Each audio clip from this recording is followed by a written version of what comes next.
Hello दोस्तों, नमस्कार। आप सभी का एक बार फिर से बहुत बहुत स्वागत है आप सभी के अपने YouTube channel dear Mayank sir पर। तो दोस्तों, आज के इस वीडियो में आप सभी के लिए जीके से रिलेटेड बहुत ही महत्वपूर्ण प्रश्नों को लेकर मैं आप सभी के सामने आ चुका हूं।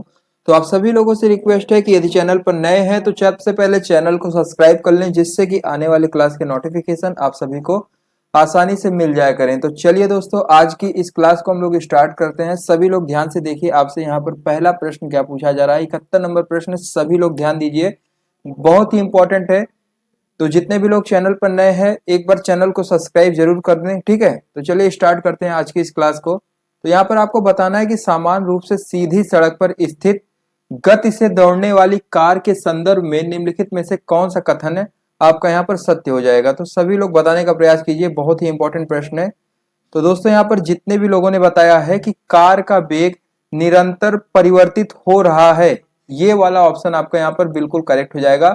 ऑप्शन नंबर चौथा यहाँ पर जितने भी लोगों ने बताया है वो लोग यहाँ पर बिल्कुल करेक्ट हो जाएंगे, ठीक है। चलिए बढ़ते हैं अगले प्रश्न की तरफ। अगला प्रश्न आप सभी लोगों से पूछा जा रहा है कि क्षेत्र छोटी छोटी तथा बिखरी इकाइयां जो अधिकांशतः सरकारी नियंत्रण से बाहर होती है, वो बताइए किस चीज से निर्मित होता है। आप सभी लोग बताने का प्रयास कीजिए, आपका राइट आंसर जो है यहाँ पर क्या हो जाएगा। तो चलिए दोस्तों, देखते हैं यहाँ पर कितने लोगों ने सही बताया है। तो यहाँ पर जितने भी लोगों ने ऑप्शन नंबर पहले को बताया है वो लोग यहाँ पर बिल्कुल करेक्ट हो जाएंगे। असंगठित यहाँ पर बिल्कुल राइट हो जाएगा आप सभी का, ठीक है। चलिए बढ़ते हैं अपने अगले प्रश्न की तरफ। सभी लोग बताने का प्रयास कीजिए। अगला प्रश्न आप सभी लोगों से यहाँ पर पूछा जा रहा है कि शिक्षित बेरोजगारी क्या है, ठीक है। चार ऑप्शन यहाँ पर आप सभी के दिए गए हैं, आप लोग बताने का प्रयास कीजिए कि शिक्षित रोजगारी आपका यहाँ पर क्या है। तो यहाँ पर देखिए दोस्तों, यहाँ पर जितने भी लोगों ने बताया है कि सामान्यतः नगरीय क्षेत्रों में पाई जाने वाली जो बेरोजगारी होती है वो शिक्षित होती है, ये आपका बिल्कुल करेक्ट हो जाएगा, ठीक है। तो ऑप्शन नंबर आपका पहला वाला जो है यहाँ पर बिल्कुल राइट हो जाएगा। चलिए तो दोस्तों, चलिए बढ़ते हम लोग अपने अगले प्रश्न की तरफ। अगला प्रश्न आप सभी लोगों से क्या पूछा जा रहा है, ध्यान से देखिए। आपसे यहाँ पर पूछा जा रहा है कि भारत में बैंक दर कौन निर्धारित करता है। तो यहाँ पर आप सभी लोग ध्यान से देखिए, आपका राइट आंसर जो है यहाँ पर क्या हो जाएगा। तो यहाँ पर जितने भी लोगों ने ऑप्शन नंबर तीसरे को बताया है वो लोग यहाँ पर बिल्कुल करेक्ट हो जाएंगे। ऑप्शन नंबर तीसरा आपका क्या है, भारतीय रिजर्व बैंक जो है यहाँ पर आपका बिल्कुल राइट हो जाएगा। भारत में बैंक दर का निर्धारण जो है भारतीय रिजर्व बैंक जो कि आरबीआई द्वारा किया जाता है, ठीक है। चलिए अगले प्रश्न की तरफ बढ़ते हैं। अगला प्रश्न आप सभी लोगों से पूछा जा रहा है कि निम्नलिखित में से किस गैस को जो है स्ट्रेंजर गैस के रूप में भी जाना जाता है। तो दोस्तों, यहाँ पर जितने भी लोगों ने ऑप्शन नंबर पहले को बताया है जीनान, वो लोग यहाँ पर बिल्कुल करेक्ट हो जाएंगे। ऑप्शन नंबर आपका पहला जो है यहाँ पर बिल्कुल करेक्ट हो जाएगा, ठीक है। चलिए अगला प्रश्न आप सभी लोगों से पूछा जा रहा है कि यहाँ पर आपका मार्शल लॉ क्या है। तो अचानक किसी सरकार को गैर कानूनी ढंग से हटा देना, या आपका सेना द्वारा प्रशासन तथा न्यायपालिका को अपने नियंत्रण में लेने के बाद लागू कानून कायदे, या आपके किसी अन्य शासक व्यवस्था के राजनीतिक नियंत्रण में रहने वाला क्षेत्र। तो दोस्तों, यहाँ पर जितने भी लोगों ने ऑप्शन नंबर दूसरे को बताया है, सेना द्वारा प्रशासन तथा न्यायपालिका को अपने नियंत्रण में लेने के बाद लागू कायदे कानून, ये आपका बिल्कुल राइट हो जाएगा। चलिए अगले प्रश्न की तरफ पढ़ते हैं। अगला प्रश्न आप सभी लोगों से पूछा जा रहा है कि किस प्रकार की सरकार में शासकों का चुनाव लोग करते हैं। आप सभी लोग बताने का प्रयास कीजिए, आपका राइट आंसर जो है यहाँ पर क्या हो जाएगा। तो दोस्तों, यहाँ पर जितने भी लोगों ने बताया है ऑप्शन नंबर दूसरे को लोकतांत्रिक, वो लोग यहाँ पर आपका बिल्कुल करेक्ट हो जाएंगे। लोकतंत्र शासन की वह प्रणाली है जिसमें नागरिकता प्रत्यक्ष रूप से जो है शक्ति प्रयोग करते हैं तथा शासित निकाय जैसे संसद का भी निर्माण करने के लिए लोगों में प्रतिनिधियों की निधियां जो है निर्वाचित करते हैं। तो यहाँ पर ऑप्शन नंबर दूसरा आपका यहाँ पर बिल्कुल राइट हो जाएगा। अगला प्रश्न आप सभी लोगों से पूछा जा रहा है कि एक संस्थागत प्रणाली जो दो प्रकार की राजनीतिक व्यवस्थाओं को समाहित करती है, एक प्रांतीय स्तर पर तथा दूसरी केंद्रीय स्तर पर। तो आप सभी लोग बताने का प्रयास कीजिए दोस्तों, आपका राइट आंसर यहाँ पर क्या हो जाएगा। तो यहाँ पर जितने भी लोगों ने देखिए, यहाँ पर चार ऑप्शंस हैं, यहाँ पर ज्यादातर लोगों ने ऑप्शन नंबर तीसरे को बताया है संघवाद, यहाँ पर आपका बिल्कुल करेक्ट हो जाएगा, ठीक है। चलिए अगला प्रश्न आप सभी लोगों से पूछा जा रहा है कि संघ लोकसभा सेवा आयोग के अध्यक्ष कौन नियुक्त करता है। आप सभी लोग बताने का प्रयास कीजिए दोस्तों, आपका राइट आंसर यहाँ पर क्या हो जाएगा। तो यहाँ पर दोस्तों जितने भी लोगों ने ऑप्शन नंबर दूसरे को बताया है भारत के राष्ट्रपति, वो लोग यहाँ पर बिल्कुल करेक्ट हो जाएंगे। भारतीय संविधान अनुच्छेद 316 के अनुसार जो है संघ लोक सेवा आयोग के अध्यक्ष और अन्य सदस्यों को जो है राष्ट्रपति द्वारा नियुक्त किया जाता है। तो यहाँ पर ऑप्शन नंबर दूसरा आपका यहाँ पर बिल्कुल राइट हो जाएगा। चलिए अगला प्रश्न आप सभी लोगों से क्या पूछा जा रहा है, ध्यान से देखिए। आपसे यहाँ पर पूछा जा रहा है कि भारतीय संविधान में मौलिक कर्तव्य किस भाग में दिए गए हैं। तो आप सभी लोग बताने का प्रयास कीजिए कि भारतीय संविधान में मौलिक कर्तव्य किस भाग में दिए गए हैं। तो यहाँ पर आपका जो राइट आंसर हो जाएगा चौथा वाला ऑप्शन यहाँ पर बिल्कुल करेक्ट हो जाएगा, भाग 4 में दिए गए हैं। ठीक है, तो यहाँ पर जितने भी लोगों ने ऑप्शन नंबर चौथा बताया वो लोग यहाँ पर बिल्कुल करेक्ट हो जाएंगे। मैं आपको बताना चाहूंगा कि 42वें संविधान संशोधन सन 1976 के द्वारा जो है संविधान में भाग 4, ठीक है, ए और अनुच्छेद 51A को जोड़कर जो है नागरिकों के 10 मूल कर्तव्यों का उल्लेख किया गया है। आरंभ में बात करें तो दोस्तों मूल कर्तव्यों की संख्या जो है वो 10 थी, लेकिन अब 2002 से 6 में जो है 86वें संविधान संशोधन के अकॉर्डिंग जो है मूल कर्तव्यों की संख्या बढ़ाकर 11 कर दी गई है। तो ये चीज आप सभी को ध्यान में रखना है। चलिए अगले प्रश्न की तरफ बढ़ते हैं। भारतीय संविधान के किस अनुच्छेद में प्राण तथा दैहिक स्वतंत्रता का संरक्षण का वर्णन है। तो आप सभी लोग बताने का प्रयास कीजिए दोस्तों, आपका राइट आंसर जो है यहाँ पर क्या हो जाएगा। तो दोस्तों यहाँ पर जितने भी लोगों ने बताया है ऑप्शन नंबर तीसरे को, वो लोग यहाँ पर बिल्कुल करेक्ट हो जाएंगे। तीसरा ऑप्शन आपका क्या है, आपका है अनुच्छेद 21। दोस्तों आप सभी को ध्यान में रखना है कि भारतीय संविधान का अनुच्छेद 21 जो है इसमें आपको व्याख्या मिल जाएगी कि किसी भी व्यक्ति को जो है उसके जीवन या व्यक्तित्व स्वतंत्रता से विधि द्वारा जो है स्थापित प्रक्रिया के अनुसार ही वंचित किया जाएगा, अन्यथा नहीं। ठीक है, तो ये चीज आपको ध्यान में रखना है। चलिए अगला प्रश्न आप सभी लोगों से पूछा जा रहा है कि भारतीय संविधान में कितनी अनुसूचियां हैं। तो बहुत ही आसान है दोस्तों, तो भारतीय संविधान में जो है अनुसूचियों की बात करें तो यहाँ पर जितने भी लोगों ने ऑप्शन नंबर तीसरे को बताया 12 अनुसूचियां, वो लोग यहाँ पर बिल्कुल करेक्ट हो जाएंगे। ठीक है, चलिए बढ़ते हैं लोग अगले प्रश्न की तरफ। अगला प्रश्न आप सभी लोगों से पूछा जा रहा है कि निम्नलिखित में से कौन भारत में वित्तीय आपात घोषित करता है। आप सभी लोग बताने का प्रयास कीजिए, आपका राइट आंसर जो है यहाँ पर क्या हो जाएगा। तो दोस्तों यहाँ पर जितने भी लोगों ने ऑप्शन नंबर दूसरे को बताया भारत के राष्ट्रपति, वो लोग यहाँ पर बिल्कुल करेक्ट हो जाएंगे। ठीक है, चलिए अगले प्रश्न की तरफ बढ़ते हैं। अगला प्रश्न आप सभी लोगों से क्या पूछा जा रहा है, ध्यान से देखिए। हुमायूं को चौसा के युद्ध में किसने पराजित किया था। बताने का प्रयास कीजिए दोस्तों, आपका राइट आंसर यहाँ पर क्या हो जाएगा। तो हुमायूं को जो है चौसा के युद्ध में पराजित करने वाला कौन था। तो यहाँ पर जितने भी लोगों ने ऑप्शन नंबर चौथे को बताया है शेर शाह सूरी, वो लोग यहाँ पर बिल्कुल करेक्ट हो जाएंगे। ठीक है, मैं आपको बताना चाहूंगा कि उत्तर भारत में जो है सूर्य साम्राज्य के संस्थापक शेर शाह सूरी ने जो है सन 1539 ईस्वी में, कब दोस्तों, सन 1539 ईस्वी में जो है चौसा के युद्ध में मुगल सम्राट हुमायूं को पराजित किया था। और उसके बाद सन 1540 ईस्वी में हुमायूं को पराजित 39 में जो है चौसा के युद्ध में मुगल सम्राट हुमायूं को पराजित किया। यहाँ तक तो क्लियर है ना। फिर उसके बाद आपको बताना चाहूंगा मैं कि सन 1540 ईस्वी में जो है हुमायूं पराजित होने के बाद जो है मुगल साम्राज्य बहुत कमजोर हो गया था। ठीक है, 1539 ईस्वी में पराजित हुआ था। फिर उसके बाद जब 1540 ईस्वी आया तो उस समय हुमायूं का जो साम्राज्य था वो काफी ज्यादा कमजोर हो चुका था। ठीक है, तब क्या हुआ था दोस्तों, शेर शाह ने जो है सन 1540 ईस्वी में सम्राट हुमायूं के शासन का तख्ता उलट कर दिया था और सन 1545 में अपनी मृत्यु होने तक वहां तक शासन किया। ठीक है, तो यहाँ तक आप सभी को समझ में आना चाहिए। सन 1540 से लेकर सन 1545 ईस्वी तक जो है शेर शाह ने जो है इसके राज्य पर अपना अधिकार जमाया हुआ था और सन 1545 में उसकी मृत्यु हुई थी शेर शाह सूरी की। तो ये सब चीजें आप सभी को ध्यान में रखना है।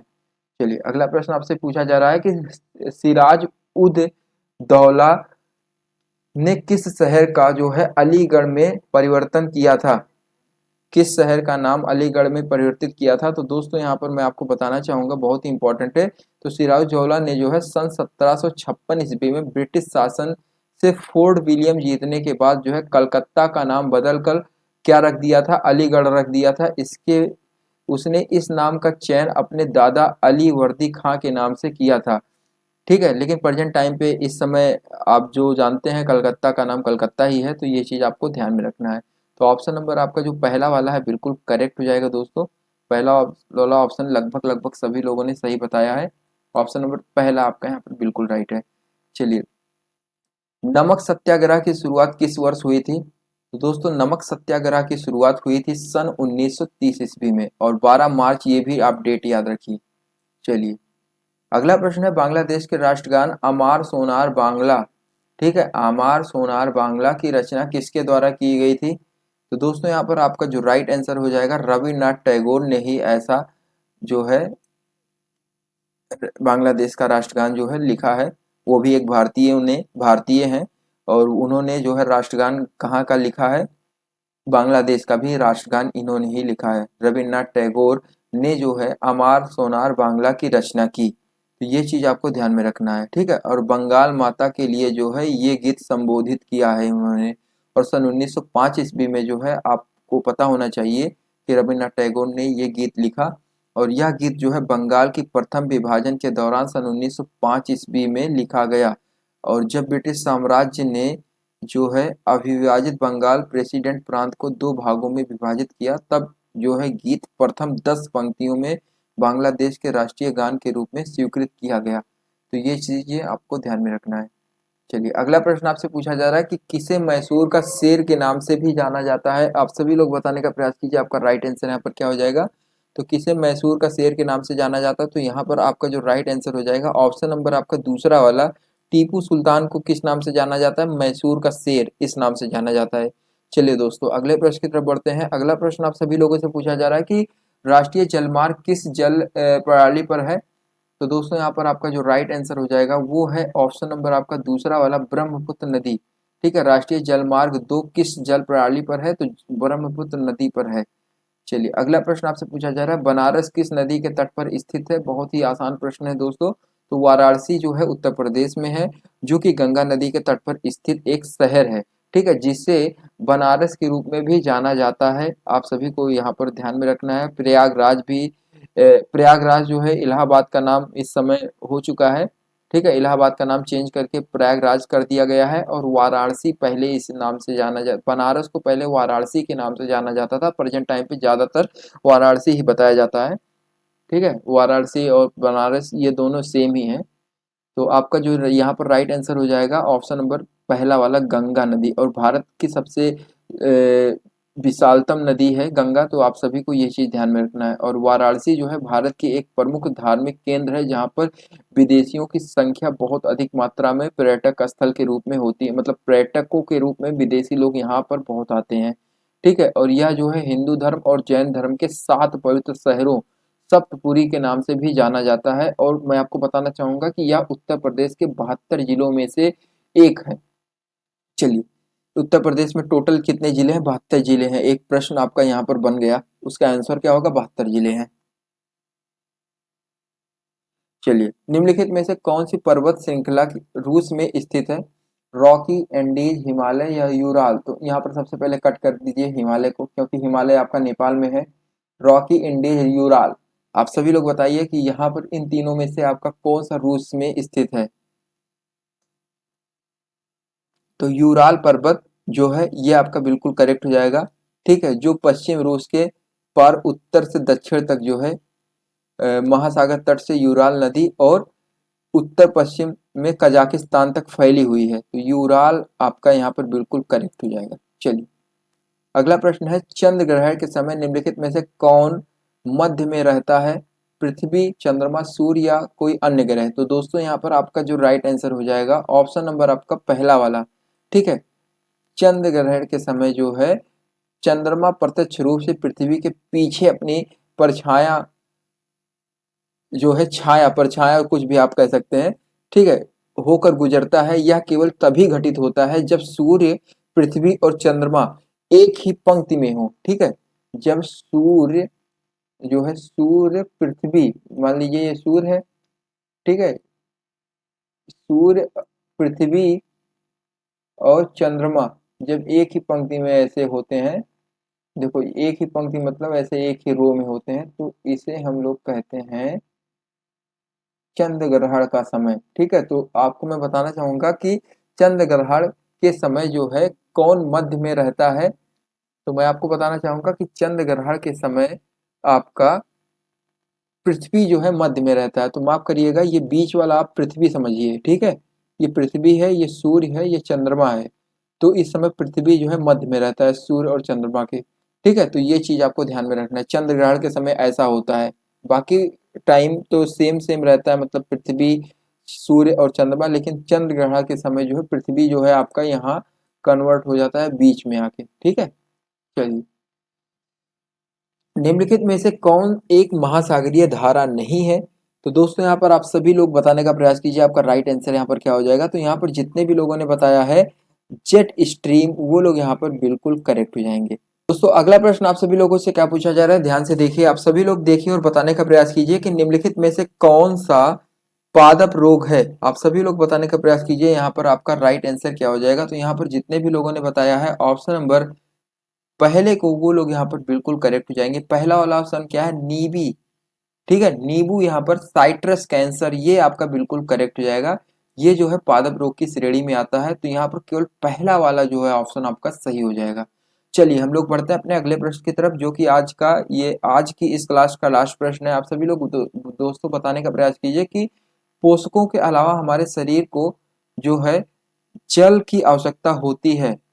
जल के साथ और क्या एक चीज होना चाहिए, पोषकों के अलावा हमारे शरीर को कार्बोहाइड्रेट, वसा, प्रोटीन या आहारी रेशे। तो दोस्तों आप सभी लोग बताने का प्रयास कीजिए, आपका जो है राइट आंसर यहाँ पर क्या हो जाएगा। तो यहाँ पर जितने भी लोगों ने बताने का प्रयास किया है ऑप्शन नंबर चौथे को, वो लोग यहाँ पर बिल्कुल करेक्ट हो जाएंगे। आहारी रेशे यहाँ पर आपका बिल्कुल करेक्ट हो जाएगा। आहारी रेशे तथा जल की आवश्यकता होती है। पोषक के अलावा जो है, पोषकों के अलावा हमारे शरीर को क्या क्या चीजों की आवश्यकता होती है, आहारी रेशों और जल, इन दो चीजों की आवश्यकता होती है। तो यहाँ पर आप सभी को ध्यान में रखना है, बहुत ही इंपॉर्टेंट है। ठीक है, और मैं आपको बताना चाहूंगा कि हमारे शरीर को प्रमुख रूप से जो है कार्बोहाइड्रेट, प्रोटीन, वसा, विटामिन और खनिज की आवश्यकता तो होती है।